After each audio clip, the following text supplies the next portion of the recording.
ఇట్లారా ఇక్కడ మనం ఇంతకుముందు చదువుకున్న వాక్యము 5వ కీర్తన 11వ వచనములో చక్కగా రాయబడింది. ఏం రాయబడి ఉంది?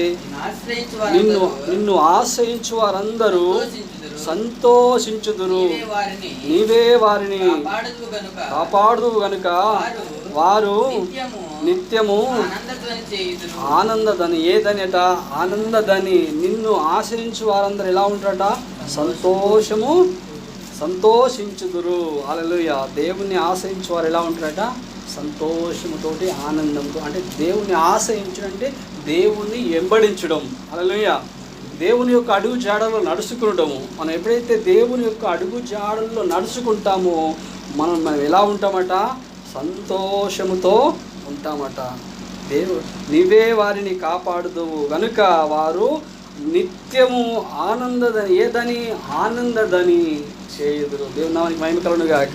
దేవుని బిడ్డలారా, మనం ఎప్పుడైతే దేవుని ఆశ్రయిస్తూ మన జీవితంలో మనకి ఎలా ఉండాలంటే మనకు సంతోషము, సమాధానం. నిన్న మన రాత్రి చదువుకున్నాము. దేవుణ్ణి ఆశ్రయిస్తే మనకు ఏం కలుగుతుంది?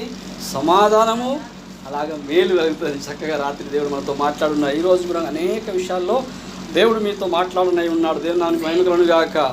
అనేక వాక్యములతో మిమ్మల్ని బలపరచాలని దేవుడు ఎంతగానో ఇష్టపడుతున్నాడు. దేవుని నామానికి స్తోత్రం కలుగును గాక. దేవుని బిడ్డలారా, 9వ కీర్తన 10వ వచనం చదువుకుందాం. యెహోవా నిన్ను ఆశ్రయించు వారిని నీవు విడిచిపెట్టు వాడవు కావు. నీవు కావున నీ నామం ఎరిగిన వారు నిన్ను నమ్ముకుందురు. దేవుని నామానికి మహిమ కలుగును గాక.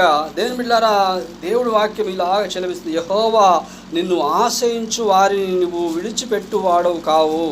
కావున నీ నామము నెరిగిన వారు నిన్ను నమ్ముకొందురు. చూడండి, దేవుని ఎవరైతే ఆశ్రయిస్తారో, చూడండి, యెహోవా నిన్ను ఆశ్రయించు వారిని, ఎవరైతే దేవుని వెంబడిస్తామో, దేవుని ఆశ్రయిస్తామో, దేవుడు మనల్ని విడిచిపెట్టాడట. అర్థమవుతుందా చక్కగా? దేవుని మనం ఆశ్రయిస్తే, దేవుణ్ణి వెంబడించితే దేవుడట మనల్ని ఏం చేస్తాడట? విడిచిపెట్టాడట. హల్లెలూయా. మనుషులు మనల్ని ఎప్పుడు విడిచిపెడతారో తెలియదు, కానీ దేవుణ్ణి ఆశ్రయిస్తే, దేవుని యొక్క సన్నిధిని మనం ఆశ్రయిస్తే, దేవుని యొక్క అడుగు జాడల్లో మనం నడుచుకుంటే మనల్ని దేవుడు ఎప్పుడు కూడా విడిచిపెట్టాడట. కష్టం వచ్చినా, నష్టం వచ్చినా, బాధలు వచ్చినా, నిందలు, అవమానం, ఏ సమస్యలు వచ్చినా దేవుడు నిన్ను విడిచిపెట్టాడట. మనం ఏం చేయాలంటే ఆయనని ఆశ్రయించే వారిగా మనం ఉండాలి. దేవుని నామానికి మహిమ కలుగును గాక.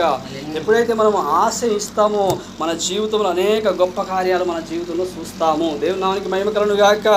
హల్లెలూయా. కీర్తనలు 55వ కీర్తన 4వ వచనము 5వ